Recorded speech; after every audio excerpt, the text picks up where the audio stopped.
mother, she was born over 110 years ago in Bayville. When she was 3 years old, her father passed away.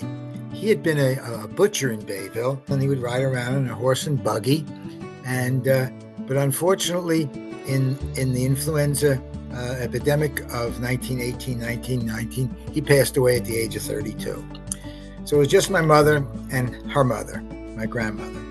And they decided that she still had family. My grandmother had family back in Germany, and they decided at about the age of 4, my mother was 4 years old, they went back to Germany to live with my grandmother's sister and a cousin and their family.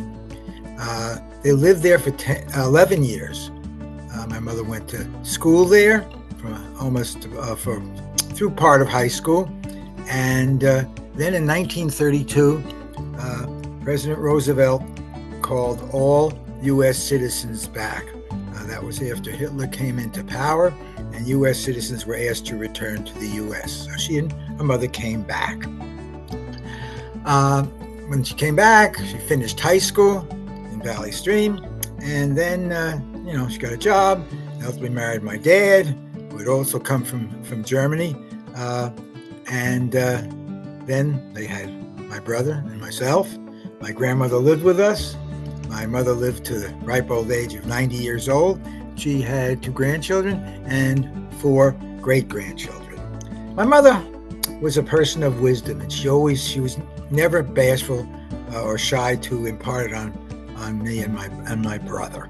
But there was one thing my mother was particularly smart about, and that was about 64 years ago, I had a date. My brother had fixed me up, and I came home, and my mother was always asleep when I got home.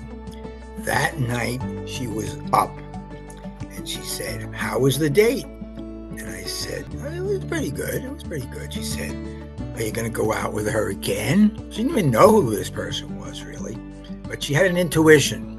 Remember, I said she was wise. And I said, probably. And then she said, "Make sure you go out with her again." Well, I went out with her again, and 64 years later, I'm still with Freda, and we are happily married. And thank you, Mom. Thank you very, very much.